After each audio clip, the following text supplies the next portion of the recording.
दिनांक 26 नवंबर 2023 को जगजीवन नगर धनबाद विश्व भारती जन सेवा संस्थान के द्वारा जिला कमेटी की बैठक निम्नलिखित विषय पर की गई। जिला कमेटी के लोगों का आपस में परिचय, विश्व भारती जन सेवा संस्थान के क्रियाकलाप क्या है, संस्थान के द्वारा सुप्रीम कोर्ट में संपूर्ण भुगतान की PIL पर चर्चा, इस PIL में ज्यादा से ज्यादा लोगों को कैसे जोड़ा जाए, जिले में सदस्यता अभियान कैसे होगा। बैठक में काफी संख्या में सहारा कार्यकर्ता जुटे और सहारा से संपूर्ण भुगतान लेने के लिए सुप्रीम कोर्ट के जनहित याचिका लगाने का समर्थन किया। बैठक की अध्यक्षता राष्ट्रीय अध्यक्ष श्री जनार्दन मिश्रा ने किया और इस बैठक में राष्ट्रीय सचिव श्री नागेंद्र कुमार कुशवाहा ने भी संबोधित करते हुए कहा कि सहारा का संपूर्ण भुगतान करवाने में केंद्र सरकार अक्षम साबित हुई है। पोर्टल के नाम पर सरकार जमाकर्ताओं को धोखा दे रही है। केंद्र सरकार केवल सहारा प्रबंधन को बचा रहा है, उसे संरक्षण देने का काम कर रहा है। वर्तमान केंद्र सरकार से उम्मीद खत्म हो गया है। बाध्य होकर माननीय सुप्रीम कोर्ट में संस्थान के द्वारा जनहित याचिका संपूर्ण भुगतान के लिए लगाया जा रहा है। इस बैठक में प्रमुख रूप से शामिल रंजीत कुमार सिंह, सुशील अग्रवाल, रंजीत कुमार, अमरेंद्र कुमार, नसीम अंसारी, ललित साव, अवधेश कुमार, मिराज उद्दीन, सबिता देवी, रंभा श्रीवास्तव, सुशील कुमार समेत सैकड़ों कार्यकर्ता सम्मिलित हुए। धनबाद से सहयोगी अजित कुमार के साथ दिलीप कुमार मिश्रा की रिपोर्ट। नागेंद्र कुशवाहा जी से। नागेंद्र जी, आज का क्या कार्यक्रम था इसके बारे में बताइए, और विश्व भारती जन सेवा संस्थान जो है इसके बारे में भी बताइए। जी, सबसे पहले विश्व भारती जन सेवा संस्थान जो है वो एक गैर राजनीतिक संगठन है, NGO, और NGO का गठन हम लोग 2021 में ही किए थे और इसी NGO के माध्यम से हम लोग बहुत सारा काम करने जा रहे हैं, खास करके पूरे देश भर के करीब 10 स्टेट में, जिसमें कि हम लोग का झारखंड भी है। और इस NGO का परमिशन जो मिला है हम लोगों को वो झारखंड गवर्नमेंट से ही मिला है और नीति आयोग ने भी इस पर मुहर लगाया है और नीति आयोग के साथ भी हम लोग टैग हो चुके हैं। ये हम लोगों का संक्षिप्त परिचय है NGO का। NGO क्या होता है आप लोग जानते ही हैं, लेकिन ये वर्तमान जो परिस्थिति है वो हम लोगों के सामने ये है कि पूरे देश भर में सहारा के लगभग 13 करोड़ जमाकर्ता रोड पर बिलख रहे हैं अपने पैसे के लिए, जिसमें से 4000 से ज़्यादा लोग आत्महत्या कर चुके हैं। तो गृह मंत्रालय कुछ आश्वासन दिया था नहीं? देखिए, अब जो आश्वासन की बात कर रहे हैं ना, तो वर्तमान केंद्र सरकार जो है वो केवल झांसा दे रही है और अनुशासन आश्वासन की बात क्या कहें। ये लोग जो पोर्टल लॉन्च किए कि इस पोर्टल के माध्यम से 45 दिन के अंदर हम सबका भुगतान कर देंगे। माननीय अमित शाह जी भी स्टेटमेंट दिए, एक बार नहीं कई बार दिए, अखबारों में भी आप लोग पढ़े होंगे। 45 दिन के जगह आज करीब 4 महीना हो गया, किसी का भुगतान नहीं आ रहा। भुगतान आ रहा है 10,000 5,000 का, वो भी लिमिटेड लोगों का। जितना 5,000 करोड़ रुपया दिया गया था उसका इंटरेस्ट हो गया हो कम से कम 300 करोड़ रुपया। उस इंटरेस्ट का पैसा से 150 करोड़ रुपया भी लोग बांट नहीं पाए और ये पैसा जो है दिसंबर में सरेंडर हो जाएगा। चूँकि 9 महीना में नहीं बटेगा तो ये सरेंडर हो जाना है। तो सरकार की मंशा साफ नहीं है, उसकी मंशा है केवल लोगों को उलझाने का, सहारा प्रबंधन को बचाने का। इसीलिए हम लोग क्षुब्ध होकर के अब माननीय सुप्रीम कोर्ट का दरवाज़ा खटखटाने के लिए जा रहे हैं। एक बहुत बड़ा जनहित याचिका हम लोग सुप्रीम कोर्ट में लगाने जा रहे हैं, तो इसी की तैयारी के में हम लोग चल रहे हैं। जैसा कि मालूम है कि इस NGO के माध्यम से हम लोग ये काम कर रहे हैं, मतलब विश्व भारती जन सेवा संस्थान ही माननीय सुप्रीम कोर्ट में PIL लगाने जा रहा है देश के तमाम जमाकर्ताओं का भुगतान करवाने के लिए। अच्छा, आज की जो बैठक थी वो हमारा धनबाद जिला कमेटी का बैठक था, जिसमें कि 23 लोग जिला कमेटी में चुने गए हैं। हमारे जिला अध्यक्ष भाई संजीत जी किधर है? संजीत जी जिलाध्यक्ष हैं, हमारे रंजीत जी जिला सचिव हैं, कोषाध्यक्ष हमारे सुशील अग्रवाल जी हैं, अमरेंद्र जी मीडिया प्रभारी हैं, बाकी सारे साथी हैं। ये लोग सभी अपनी बात को रख सकते हैं। तो ये हमारा 23 आदमी का जो कमेटी बना है धनबाद जिला में, इन्हीं लोगों का देख रेख में धनबाद में इस NGO का काम चलेगा, जिसमें बहुत सारे सामाजिक कामों के लिए भी हमको लाइसेंस मिला है नीति आयोग के द्वारा, जिसमें है आपका वुमेन्स डेवलपमेंट है, माइनॉरिटी डेवलपमेंट है, दलित उत्थान है, उसके बाद रूरल डेवलपमेंट है, एग्रीकल्चर डेवलपमेंट है, कल्चरल डेवलपमेंट है। ये सब काम के लिए जो हमको दिया गया है, ये सब काम भी हम लोग अब करने जाएंगे इसी जिला कमेटी के माध्यम से। लेकिन अभी हमारे सामने सबसे बड़ा मुद्दा जो है वो सहारा इंडिया का ही है, जिसके लिए हम PIL लगाने जा रहे हैं। ये सुब्रतो राय जो इसके मेन सीईओ थे, सीएमडी थे, तो उनका डेथ हो गया, तो क्या इससे भुगतान पर भी कुछ प्रभाव पड़ेगा? देखिए, सुब्रतो राय का डेथ तो अभी हुआ आपके लिए, लेकिन हमारे लिए डेथ उनका 2021 में ही हो चुका था। पहले पूरी बात समझ लीजिए, क्योंकि सुब्रतो राय ने एक बार नहीं, लगातार देश के जमाकर्ताओं के साथ कई बार झूठ बोला कि हम फलाने तारीख से भुगतान करने जा रहे हैं, फलाने तारीख से हम आपका पूरा पैसा देने जा रहे हैं, लेकिन पैसा नहीं दिए।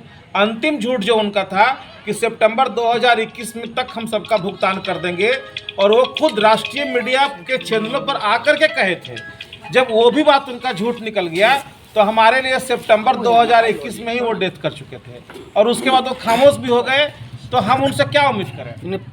पब्लिक में जो ये रिमर है कि उनके डेथ हो जाने से पैसा नहीं मिलेगा, इसके बारे में क्लियर कीजिए। सीधा सीधी बात है। अभी सेबी का जो चेयरमैन है मैडम माधवी जी, वो भी तो कह दी कि व्यक्ति के मर जाने से केस खत्म नहीं होता है। तो व्यक्ति चले गए, और उनको आज नहीं तो कल जाना ही था। मरे हुए आदमी को अब उस पर क्या बात करें, छोड़ दीजिए। उनके मरने के बाद जो सहारा की जो लिक्विड मनी जो सहारा सेबी के रिफंड खाते में पड़े हुए हैं, वो लगभग हैं 25,000 26,000 करोड़, जो सरकार भी नज़र गड़ाई हुई कि वो पैसे कम सरकारी खजाना में ले ले, कंसल्टेंट फंड में लेने के लिए बहुत प्रयास कर रहा है वो लोग। और हम लोग चाह रहे हैं किसी भी कीमत में सरकार को पैसा जाने नहीं देंगे। वो पैसा हमारा है, हमारे जमाकर्ताओं का, उनको मिलना चाहिए। पब्लिक का पैसा पब्लिक में भुगतान होना चाहिए। लेकिन ये सरकार की मंशा ठीक नहीं है, उस पैसे को भी वो लेना चाह रहे हैं। दूसरी तरफ कि जो सहारा की चल अचल संपत्ति है, वो भी तो हमारा ही है, चूँकि हमारे पैसे से ही उनका सारा महल खड़ा हुआ है। तो उसको ही बेच करके लिक्विडेशन करा करके हमको पैसा दिया जाए। सुब्रत राय मर गए, लेकिन जो पैसा जो सेबी के फंड में पड़ा हुआ है या उनकी जो संपत्ति है, उसको तो लेके थोड़े गए हैं, वो तो यही है, लोग भी यही हैं। लोगों को पनिशमेंट भी मिले और हमारा पैसे का भुगतान भी मिले। ये थे नगेंद्र कुशवाहा जी। अब मीडिया प्रभारी से भी थोड़ा सा, राष्ट्रीय अध्यक्ष राष्ट्रीय अध्यक्ष से भी बात करेंगे। आइए, न्यूज इंडिया 24 में स्वागत है। अपना नाम भी बताइएगा। जनार्दन मिश्रा। हाँ मिश्रा जी, तो कुछ आप भी बताइए। क्या आप सवाल करें तो ना? सवाल वही भुगतान का। देखिए, सहारा का तो एकमात्र सवाल यही है कि पब्लिक के यहाँ पैसा कब आएगा। इसके किसी रूप में क्वेश्चन आप कर सकते हैं। अब इसमें क्या है, भुगतान के लिए ही हम लोग लड़ रहे हैं, और भुगतान जिस तरह से आपने बताया कि गृह मंत्री का कुछ आश्वासन था, तो माननीय अमित शाह जी ने हमेशा आश्वासन दिया कि आप लोगों का पैसा ब्याज सहित टोटल भुगतान दिया जाएगा। क्या हुआ आश्वासन, क्या हुआ? लेकिन पोर्टल पर लोड करने के बाद वहाँ से जितनी भी स्कीमें के हम लोग पोर्टल पर लोड किए, सबको दे दिया डिफिशियंसी में। डिफिशियंसी कोई बता नहीं रहा है कि क्या कमी है इसमें। कमी रहे तो बताइए आप, तब ना हम उसको सुधारेंगे। अब कमी नहीं बता रहे हैं, पहला चीज़। दूसरा, मेंबरशिप 15-15 रुपया लिया गया सबसे कंपनी के द्वारा। अब आपका जैसे है 10 गो अकाउंट है तो 10 मेंबरशिप काटा गया, तो बोला जा रहा है वहाँ जो नहीं 9 ठो झूठा है, 1 सही है। क्या सर्टिफिकेट झूठा है? आपने तो वहाँ भी घपला किया उस पैसे में। क्या घपला किए कि 9 ठो जो एक्स्ट्रा जो काटे हैं, 12 करोड़ लोगों का जो 9 ठो एक्स्ट्रा काटा गया, जुड़िए कितना पैसा और कितना करोड़ों का घोटाला केवल उससे किए हैं। तो वहाँ पर लोगों का ध्यान नहीं जा रहा है, केवल ध्यान जा रहा है कि नहीं भैया 10,000 ये चुनावी मुद्दा है, चुनाव के लिए शगुफा छोड़ दिए हैं। वो भी कहाँ सभी को मिल रहा है? 10,000 भी नहीं मिल रहा है, किसी को नहीं मिल रहा है। सब लोग हम लोग अपना खुद हम लोग भेजे हैं, हम अपना भेजे हैं। करीब 150 अकाउंट डिफिशियंसी में चला गया है, कुछ पता नहीं चल रहा है। आज ऑल ओवर इंडिया में 4,000 लोग सुसाइड कर लिए इसी पैसे के चलते। ये जो अभी जो सब लोग बोल रहे हैं कि नहीं सुब्रत राय जी चले गए, सुब्रत राय जी चले गए, लोग बहुत लोग हैं हम लोगों के बीच में जो माथा भी छिलवा के कुछ चमचे लोग हैं, घूम रहे हैं, जा कर के वहाँ पर प्रणाम भी कर रहे हैं। उन लोगों को तो डूब मरना चाहिए कि वो संस्था 4,000 लोग जो सुसाइड किए, एक बार कोई बोला नहीं होगा जो हमारे लिए मरा। क्या सुब्रत राय को नहीं खड़ा होना चाहिए? ये 4,000 लोग हमारे परिवार के सदस्य थे। क्या हम लोग जाते थे वहाँ पर, जब यहाँ बोकारो में भी जाकर के हम धरना प्रदर्शन किए तो चिट्ठी आया क्या ब्रांचों में, ये अराजक तत्व लोग हैं।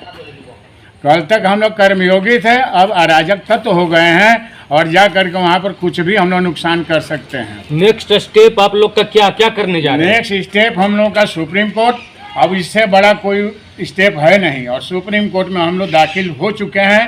केस एडमिट होना बाकी है। केस एडमिट जैसे ही होगा आपके पास भी खबर आ जाएगा, मीडिया भी हमारा चलाने लगेगी, पेपर में भी आ जाएगा, और ऑल ओवर इंडिया के लिए एनजीओ लड़ रहा है, एक आदमी पर्सनल के लिए नहीं लड़ रहे हैं हम लोग। यहाँ के धनबाद में भी हम लोग केस किए हैं, धनबाद में सब पर वारंट हो चुका है। हमारे पास आ रहा है केस को मैनेज करा दीजिए, केस को मैनेज करा दीजिए। तो एक चीज़ कुंडा केस किया 135 करोड़ का, तो हम एक ही बोला जो भैया 135 करोड़ आप दे दो, चलो हम यहाँ भुगतान से कर दीजिए केस। बस केस अपने हम 29 उठा तारीख को लेंगे। डेट फोटो बुलाया गया है इन लोग 29 को। तारीख को डेट भी है उसमें, आप लोग भी उन आइए लोगों को भी कोर्ट में। बुलाया गया है। अब देखिए वहाँ पर क्या होता है। यदि ये दे दिए, यदि ये कोई रास्ता साफ नहीं करेंगे भुगतान का, तो इनको भी अंदर जाना ही होगा, क्योंकि बिना अंदर गए पैसा हम लोग को मिलने वाला नहीं। जैसा कि आपने देखा, श्री जनार्दन मिश्रा जी ने, श्री नगेंद्र कुशवाहा जी ने बताया भुगतान के संबंधित में। अजीत झा के साथ हमें इजाज़त दीजिए। आप देखते रहिए न्यूज़ इंडिया 24।